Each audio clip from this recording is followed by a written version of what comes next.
Ninsabu biss ftit jinbot minn budget ieħor, fejn il-Ministru Clyde Caruana fl-ewwel indikazzjonijiet qal li se jkun wieħed espansjonarju. Ħafna jistaqsu jekk din se titfa' piż żejjed fuq il-poplu b'mod ġenerali. Dan hu aktar fil-programm Street Talk. Nitkellmu dwar budget espansjonarju u meta għandna inflazzjoni li pjuttost daqsxejn rasa. Kemm hu possibbli li noħloq stabbiltà bejniethom? L-ewwel qed tara l-kawżi tal-inflazzjoni. Il-kawżi tal-inflazzjoni huwa ċar li fil-kuntest lokali ġej minħabba fatturi esterni.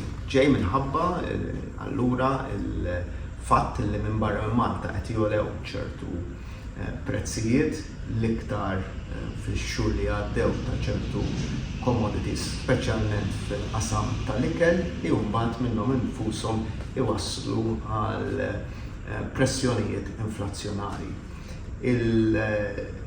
Fil-verità, meta wieħed iħares lejn anke l-istatistika fuq livell Ewropew, l-inflazzjoni f'Malta hija fuq l-inqas fil-grad kollu Ewropew.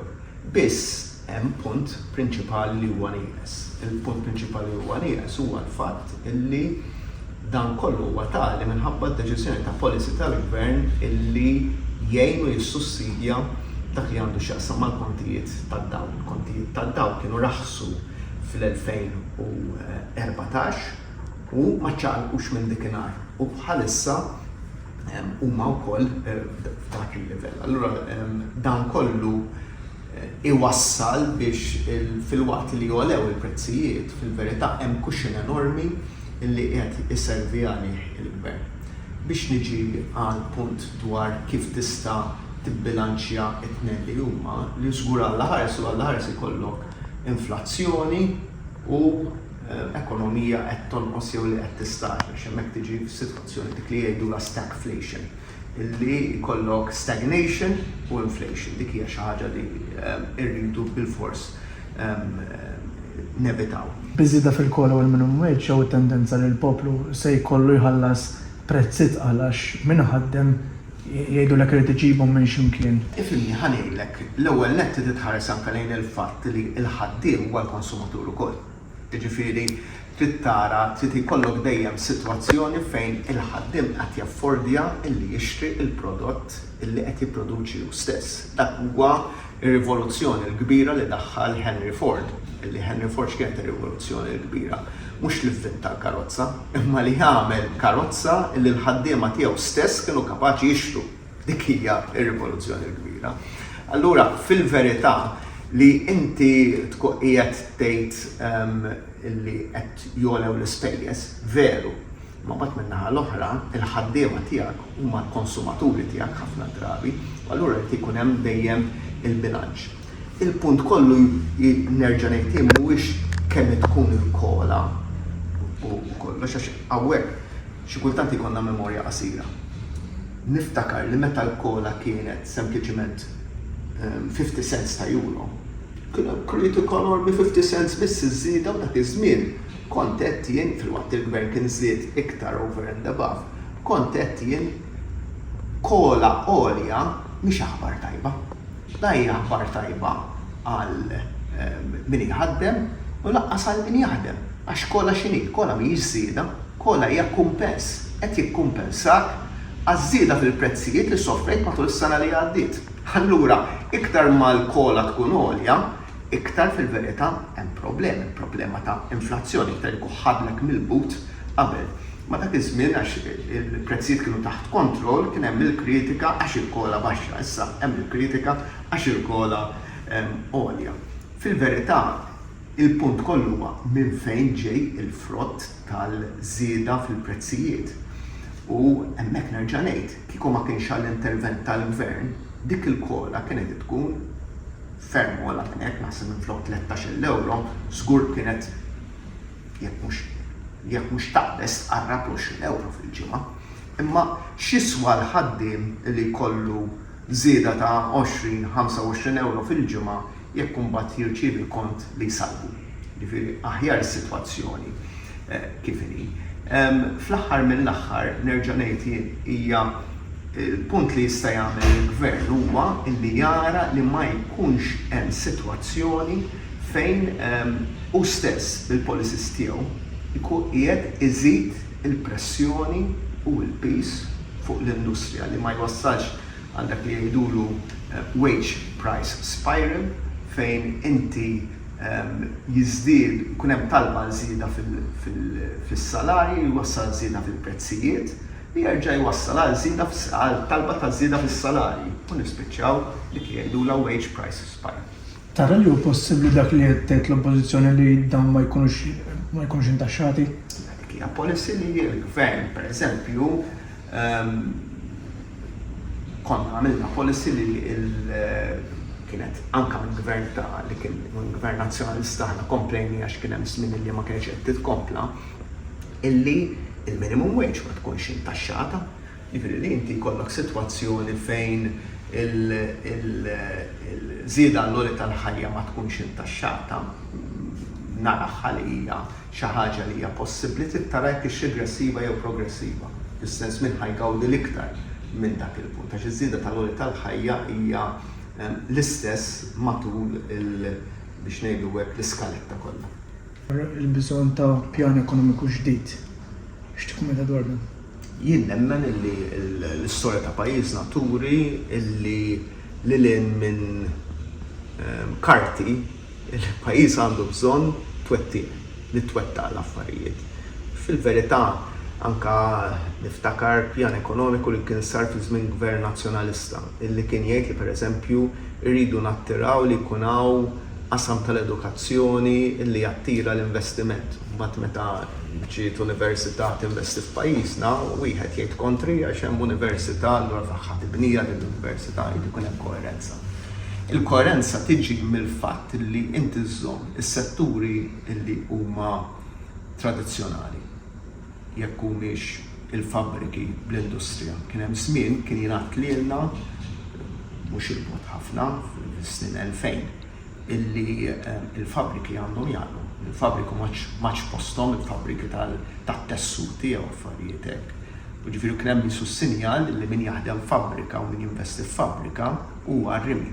Mhux il-fatt anke il-politika ekonomika tal-Unjoni Ewropea turi li hemm dak is-settur li hemm bżonn. Allura nżommu s-setturi tradizzjonali, jekk hix il-manifattura, jekk hix il-kostruzzjoni.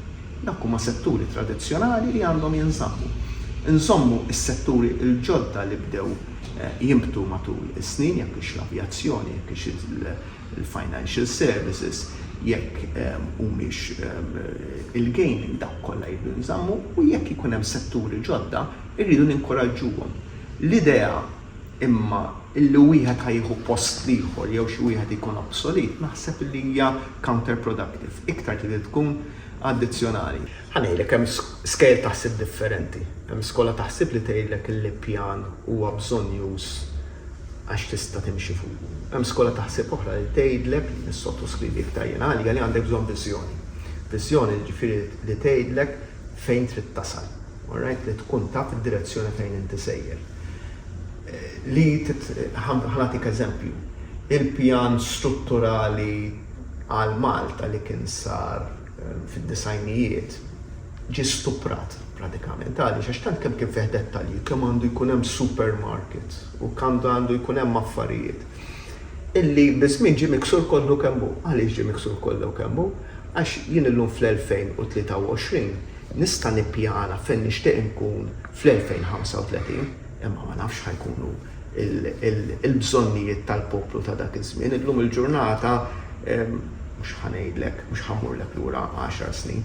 3 snin ilu konna naħsbu li wieħed mill-oqsma ewlenin fil-qasam tal-ospitalità f'Malta huwa delivery service, meta ħadd ma kien jieħu delivery, forsi kien hawn naqra take away u hekk. Kif tista' tippjana għal xi ħaġa bħal dik jekk ikollok pjan u mbagħad ma tistax iċċaqlaq minnu. Jien ngħid għandu jkollok viżjoni li taf fejn għandek tasal, taf x'inhu huma s-setturi ewlenin, imma tagħti l-flessibilità li tista' tiċċaqlaq matul dik it-triq. Il-Prim-Ministru qed jitkellem dwar stabilità anke b'enfasi fejn fil-prezzi tal-enerġija u l-fuels. Kemm b'saħħithu bħala statement biex tasal biex twieġeb xi ħaġa daqshekk kbira? Ekku, fil-verità fil-30 ta' Ottubru il-Gvern ser ikun qed iħabbar budget ieħor illi huwa mibni fuq il-ġid komuni. Għaliex fil-verità l-qofol ta' kollox illi d-deċiżjoni tiġifieri li l-Gvern jieħu qegħdin hemm sabiex ikollna tkabbir ekonomiku u minn dak il-ġid ekonomiku nkomplu nsaħħu il-ġid komuni. Dik hija l-qafas ta' kollox tista' tgħid. Inti semmejt il-prezzijiet tal-enerġija sewwa. Il-prezzijiet tal-enerġija u l-fuel il-Gvern kien ta' garanzija illi ser jibqa' jissussidja l-prezzijiet tal-enerġija ġalla darba l-prezz tal-gas ikompli jola. U dik il-garanzija, skużani, hija mibnija tista' tgħid fuq il-kredibilità. U għalhekk il-poplu għandu fiduċja f'dan il-Gvern illa għaliex il-priorità ta' dan il-Gvern, ta' Gvern Laburista dejjem kienet u ser tibqa' il-qafas soċjali. Il-Ministru Caruana tkellem dwar budget espansjonarju. Xi tfisser eżatt dan it-terminu li ħafna jistaqsu dwaru? Mela biex ma nidħolx daqshekk fit-teknika, Brian, inti il-Gvern għandu l-għodda tiegħu sewwa u din hija l-politika fiskali li jkun jista' jimplementa biex ikun jista' mbagħad jaffettwa b'tista' tgħid l-ekonomija tal-pajjiż ukoll. U xi tfisser din għandek jew politika fiskali espansjonali jew nkella politika fiskali kontrazzjonali. Issa l-politika fiskali espansjonali tfisser li l-Gvern ikun qiegħed iżid in-nefqa tiegħu sabiex jaffettwa il-prodott gross domestiku, jiġifieri jaffettwa id-dħul tista' tgħid l-inkam tal-pajjiż sewwa u dan mbagħad ikollu effett fuq l-ekonomija fuq tkabbir ekonomiku għaliex jekk in-nefqa tal-Gvern tkompli tiżdied u allura tfisser li hemm aktar flus injettati fl-ekonomija tal-pajjiż, allura r-rota tibqa' ddur u allura tfisser li jkun hemm imbagħad il-prodott gross domestiku minn sena għal sena kompli jola u allura dak huwa tkabbir ekonomiku. Min-naħa l-oħra, għall-kontrarju, għandek il-politika fiskali kontrazzjonali li l-Gvern jimplementa meta jew innaqqas in-nefqa tiegħu ġifieri l-infiq kurrenti tal-Gvern, jew inkella jolli dħul tal-Gvern, meta nsemmu dħul strument importanti li jaffettwa dħul tal-Gvern huwa t-taxxa. Sewwa allura jew jolli t-taxxi jew inkella innaqqas in-nefqa tal-Gvern. U dik tfisser li jkun qed jimplementa politika fiskali kontrazzjonali li hija tista' tgħid il-politika li kienu jħadnu Gvern nazzjonalista dik il-politika ta' austerità. Iżda Gvern Laburista ma jemminx dik il-politika. Gvern Laburista jemmen bil-politika fiskali espansjonali ġifieri li jkompli jżid in-nefqa tal-Gvern u allura rajna anke budget wara budget li n-nefqa tal-Gvern kompli tiżdied għaliex l-investiment fil-poplu miżura wara miżura kompli tiżdied u għalhekk ovvjament nemmnu b'dik il-politika. Qabel kollox is-sitwazzjoni ekonomika fil-preżent tal-pajjiż. Jidher li ħanitlu jew tħanna qegħdin fil-bidu ta' ċiklu ekonomiku ġdid. Għaddejna minn perjodu ċiklu ekonomiku ta' tkabbir ekonomiku b'saħħtu dal-aħħar 10 snin. Jidher minħabba affarijiet li ġraw, speċjalment minħabba l-inflazzjoni, l-ekonomija ħatikber b'mod kajman iktar.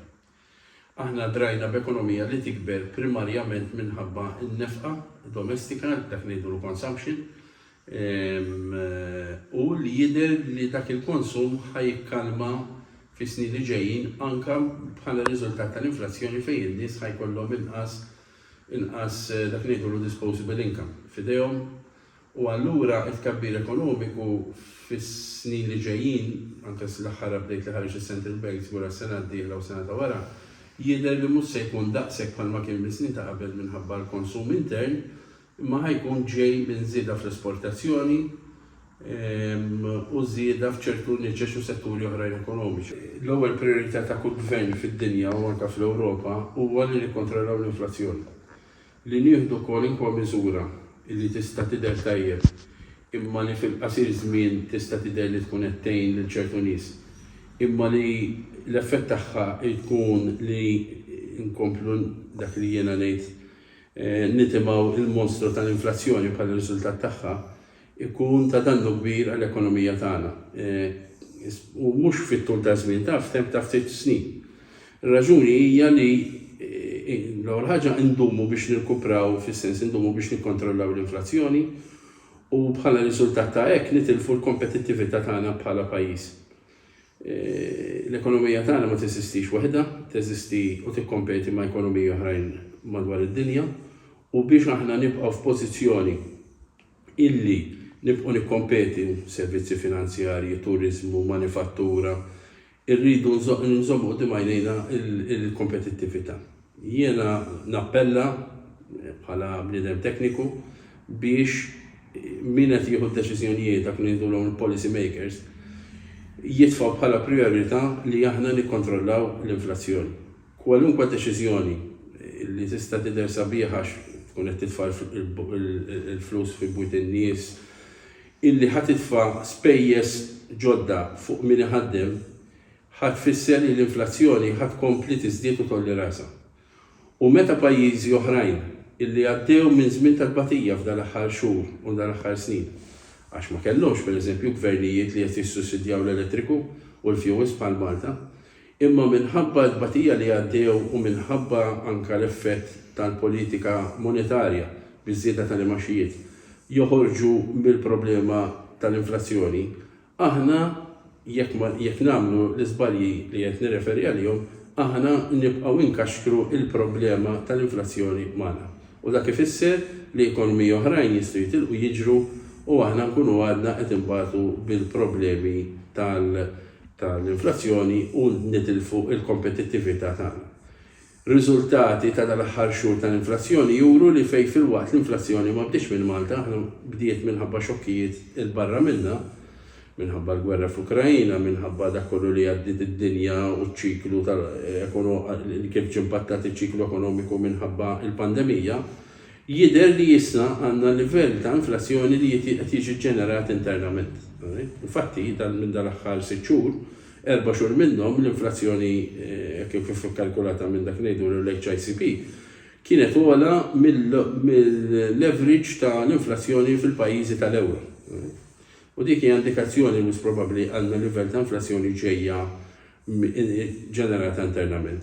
Biżejjed naħsbu li għandna dak ngħidulu suq tax-xogħol li huwa very tight, diffiċli sib in-nies, il-ħaddiema llum kważi jimbuttaw jew jiddettaw il-ħafna min iħaddem x'pagi jridu ma jridux għax diffiċli jsibu min iħaddem u dik diġà per se qed timbotta biex ċertu livell ta' inflazzjoni li hija ġenerata internament tieħu n-nar, tolli rasa. Għax l-aħħar mill-aħħar jekk min iħaddem jiżdidulu l-ispejjeż tal-pagi ġiex għażliet għandu jew inqas mill-profitti tiegħu li jkollu bżonn partit minnhom biex jerġa' jirinvesti fin-negozju jew biex jiddefendi il-profitti tiegħu iżid il-prezzijiet li allura jwassal biex tiżdied l-inflazzjoni. Xi ħaġa li tinteressa l kulħadd hija proprju l-kola u ż-żieda li qed tissemma fil-minimum wage. Kif jistgħu jkunu riskjużi dawn iż-żieda tagħhom? Ismani, iż-żieda fil-kola ġanda l-problemi tagħha. Jiġifieri minkejja li żieda fil-kola qed hemmhekk għax tkun qed tagħmel tajjeb għażiet fil-prezzijiet tagħha. Għandha r-riskju tagħha li ovvjament għal kull min iħaddem żieda ta' 13 euro fil-ġimgħa tfisser 1000 euro żieda fil-pagi bejn wieħed u ieħor għal kull min iħaddem. Jiġifieri kull min iħaddem ħajkollu żieda bejn wieħed u ieħor meta qis kollox ta' madwar 1000 euro ras għal ras fuq kull min iħaddem. Issa dik waħedha diġà tista' tfisser li aħna nkomplu nixprunaw ċertu livell ta' inflazzjoni interna, għax ovvjament min iħaddem iż-żieda fl-ispejjeż li ġejja mill-kola għal ħaddiema tiegħu irid iġibha minn xulkien jew inkella jekk ma jġibix billi jżid il-prezzijiet tiegħu tittikillu mill-profitti li wieħed ikun qed jagħmel. Però jekk magħha ħanżidu wkoll il-minimum wage, ħankomplu nresqu fix-xifer tal-periklu fl-opinjoni tiegħi. Għax il-minimum wage mhijiex biss qed tmiss il-minimum wage, il-minimum wage hija bażi. Jekk inti qed iżżid il-pagi tal-minimum wage, dawk kollha li qegħdin ftit il fuq mill-minimum wage, allura titnaqqas id-differenza bejn min llum qiegħed fuq il-minimum wage u min għandu pagi li qegħdin ftit iktar fuq minimum wage. Ukoll mhux probabbli ħajżdiedu, għax jgħidulek żdied dak li fuq il-minimum wage ma niżdiex jien, inkella ħaniġi kważi jien fuq il-minimum wage. Fejn irid isib bilanċ ta' kif jista' jġewweż lin-nies li veru qegħdin fuq il-minimum wage mingħajr ma jitfa' l-ispejjeż fuq il-min iħaddem u fl-istess ħin irridu fil-serità nħarsu kif se nsaħħu l-ħiliet ta' min qed jaħdem biex iż-żieda fil-paga ma ssirx minħabba li tiżdied il-minimum. Aħna kemm jista' jkun ma rridu l-ħadd ikun fuq il-minimum wage. Ma tiżdiedx billi ikuna n-nies nollu l-minimum wage, ma tiżdied għax jiżdiedu l-ħiliet dak li jkunu għadu kif ħareġ is-surveys tal-ħiliet li ħarġu l-NSO fuq min qed iħaddem u ċertu statistika hija pjuttost xokkanti. Jiġifieri llum fid-dinja tax-xogħol għandna terz biss tan-nies li huma gradwati. Fid-dinja tax-xogħol għandna kważi 60 sa 61% tan-nies li jaħdmu li qatt ma jaqraw dokumenti jew jiġu trenjati fuq affarijiet li huma relatati max-xogħol tagħhom. Għandna 51% tan-nies li qegħdin fid-dinja tax-xogħol jiddikjaraw li kollu jagħmlu l-istess xogħol repetittiv li jagħmlu kuljum. Mela maħniex qed nixprunaw qed naħdmu biżżejjed biex intejbu l-ħiliet tan-nies tagħna biex jitilgħu il fuq dak ngħidulu l-value chain ħalli jaqalgħu pagi aħjar. U hemmhekk qiegħda s-soluzzjoni dejjema soluzzjoni sostenibbli ta' kif nistgħu ngħinu n-nies jinġabru u jitilgħu il fuq milli jkunu fuq il-minimum wage. Iktar milli nollu l-minimum wage bir-riżultat li nitimaw il-mostru tal-inflazzjoni. Irridu nduru s-setturi ekonomiċi tagħna u naraw kif nistgħu nimmodernizzaw, kif nistgħu nagħmluhom iktar effiċjenti, kif nistgħu nużaw sistemi u prattiċi tax-xogħol illi jitolbu inqas nies biex jaħdmu fihom mela jiena jekk kapaċi llum kont inħaddem sistema ta' distribuzzjoni pereżempju, kont nuża 6 min nies imma x'nuża prattiċi tax-xogħol differenti nuża 5. Hemmhekk qed ngħid biex jinbidel il-modell ekonomiku. Kif nistgħu nużaw iktar id-diġitalizzazzjoni biex niggwadanjaw effiċjenzi fis-setturi ekonomiċi tagħna, fis-settur turistiku, fis-settur tad-distribuzzjoni, kif semmej, fis-settur tar-ristorazzjoni wkoll hemm illum għandna soluzzjonijiet diġitali li jistgħu jgħinuna. So, il-raġunar mhuwiex ejjew intajru dak kollu li għamilna u nerġgħu nibdew bil-bidu, ejjew kif ħan nirriformaw is-setturi ekonomiċi tagħna biex isiru iktar effiċjenti, iktar jużaw id-diġitalizzazzjoni biex ikonna valur miżjud, jiġifieri għall-output li jagħtu kull settur ekonomiku ma jkollu bżonn dak l-input ta' nies li jkollna bżonn u inqas ma jkollna bżonn input ta' nies, inqas ikonna bżonn inġibu barranin jaħdmu għaw Malta, inqas ikonna stress fuq l-infrastruttura, jekku toroq, jekku sptarijiet, jekku drainage, jekku elettriku. U allura l-ħajja ta' kulħadd issir il-kwalità tal-ħajja ta' kulħadd titjieb.